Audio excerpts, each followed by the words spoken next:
During the end of the last century, there sprung up an immense number of romances and fictions, the interest of which was founded almost entirely upon apparitions and the mysteries of haunted castles or prophecies, dreams and presentments.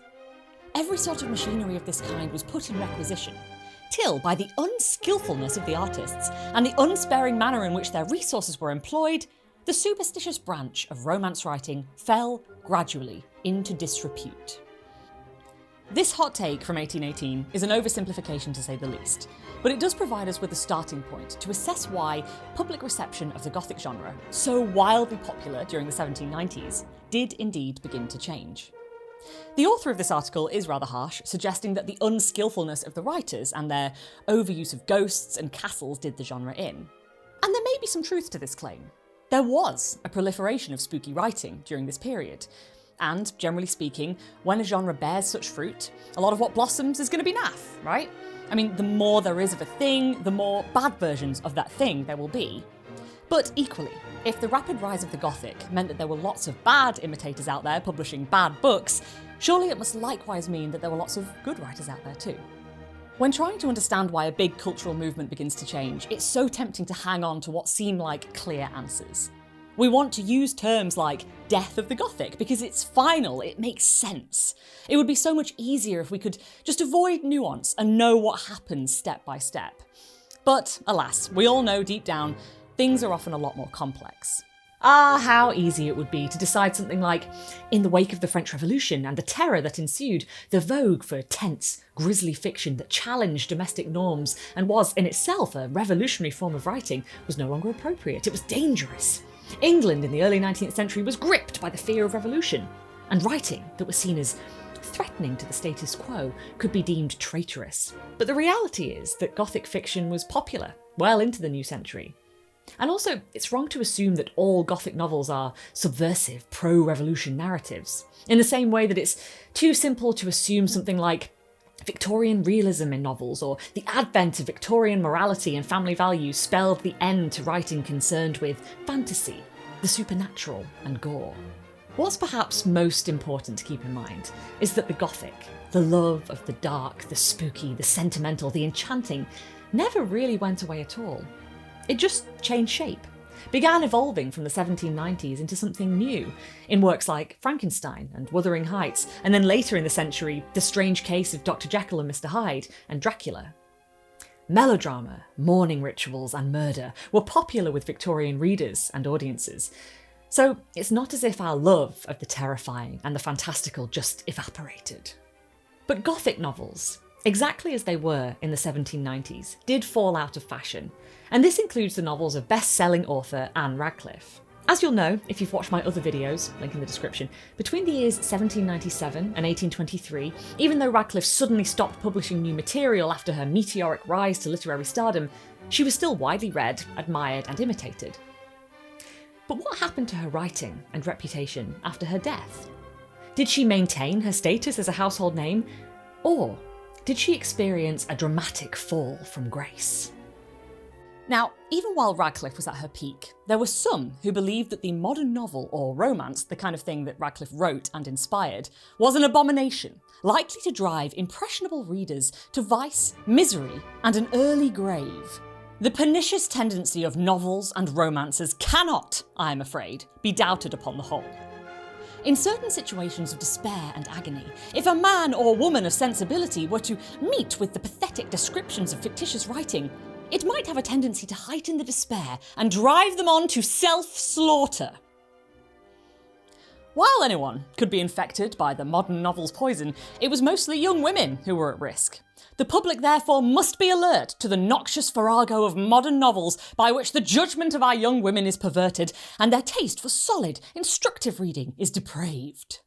If you look at newspaper articles written about novels and romances at the turn of the 19th century, you find this moral panic that young women were apt to forget their duties as a result of novel reading. You find references to parents concerned over their daughters' avid reading habits. And there's an argument that goes something like, if young women read novels, they get so engrossed that they stop caring about their real lives and their expectations are irreversibly skewed. It's like how in the 1980s, Dungeons & Dragons became part of the satanic panic that gripped the US, or how conservatives today blame video games for the rising gun violence instead of guns. And in the case of the novel, its popularity is a vicious cycle, in that these young women read so many of them that it makes writers write more of them, supply and demand style.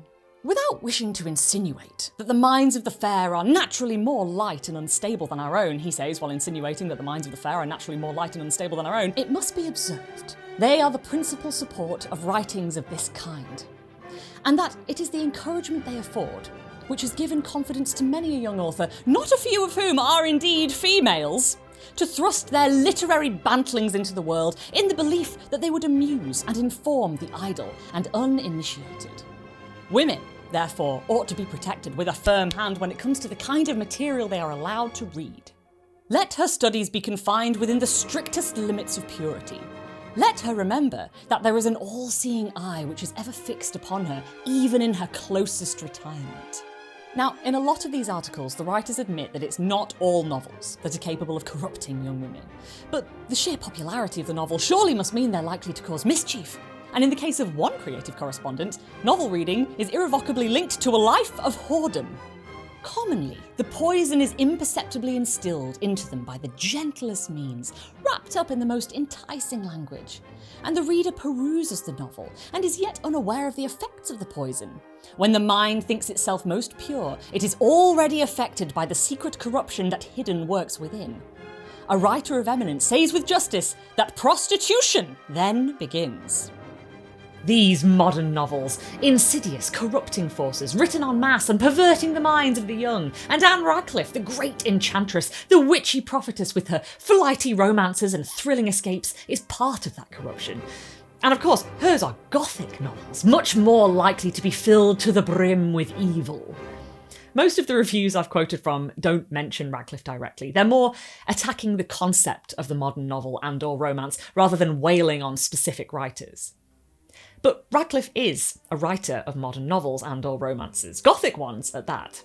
And while she was often cited as the exception, of a higher class than the lurid Gothic tales so widely published, the foundations on which she designed her narratives were being attacked. Did this kind of critique lead to Radcliffe's work being deemed immoral? And was her reputation to suffer as a result? I think the answer is not especially. Sure, there were those who took issue with the Gothic as a genre, and indeed some who specifically criticised Radcliffe's work, but it continued to receive a ton of praise too. However, according to critic Richter Norton, Radcliffe's reputation certainly did suffer, not because of her relation to Gothic whoredom, but because she was a woman. A woman? Radcliffe was an outlier in terms of her literary contributions.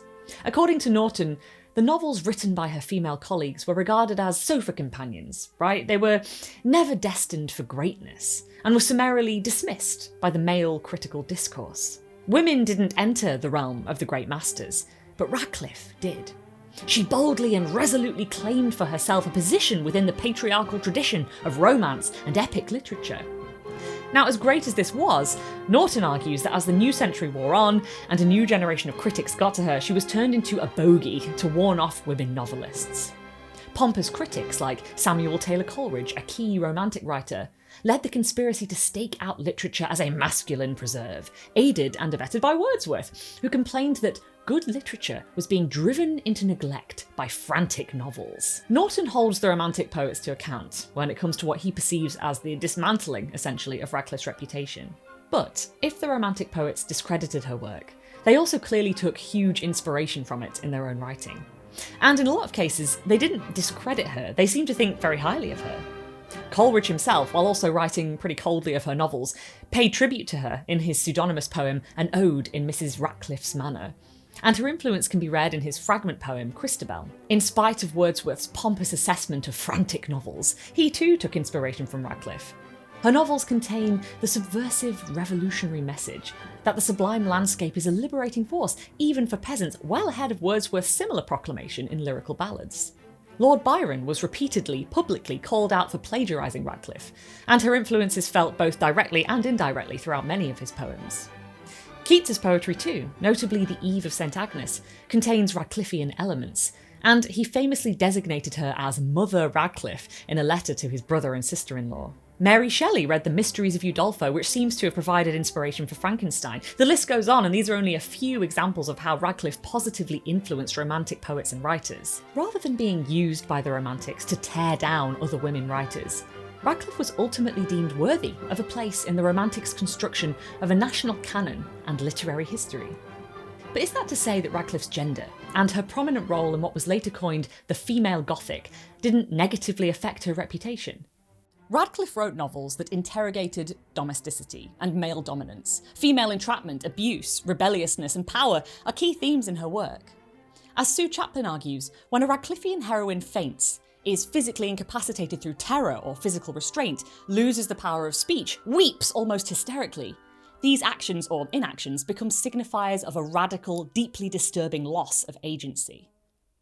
Radcliffe represented the experiences of women who are stripped of everything they have and suffer greatly as a result. Her heroines feel deeply, experience stasis and breakdown as a result of abuse and extreme fear. They make decisions based on feelings and logic and reason. They're not damsels in distress, but nor are they stony-faced and coldly pragmatic. They paved the way for well-rounded, fleshed-out female characters, and Radcliffe herself, as an eminent female writer, paved the way for more women to take up the pen. It's certainly conceivable that this struck fear into the heart of the male-dominated literary establishment. As Norton views it, not only was Radcliffe's reputation dismantled by pompous critics as the century wore on, but attempts were made to rescue her by turning her into an angel of the house figure, which, if you've watched my video on Victorian women, misogyny in the short story, you may remember as a sort of idealistic Victorian archetypal female, obedient, domesticated, etc. But Radcliffe was, according to one Victorian critic, and I love this quote, dipped up to the elbows in horror, meaning she was more of a sibyl or a magician than an angel. Because she had firmly placed herself in the masculine company of Shakespeare, Ariosto, Salvator Rosa, and Prospero, she could never be trivialised, as other women writers often were. And this, according to Norton, led to and was the real reason for her undoing. But was she undone?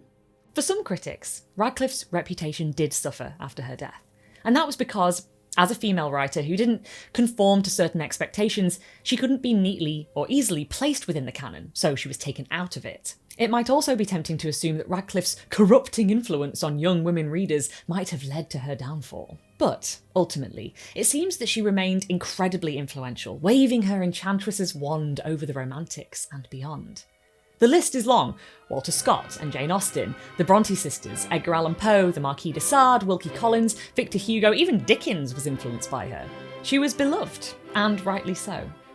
It's interesting, and a bit sad to me, that she doesn't have household name status today.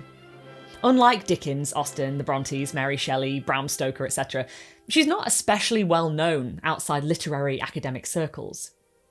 But what's really good is that a lot is happening right now and has been happening for the last several decades to bolster her reputation. One of the reasons I'm making this content is because I'm currently working as an assistant to the editors of what will be the first ever complete scholarly edition of Radcliffe's works, a series of books that will be published over the next few years. As I said before, Radcliffe is studied a lot. She makes a regular appearance on university syllabuses, and she's the focus of a lot of scholarly study today.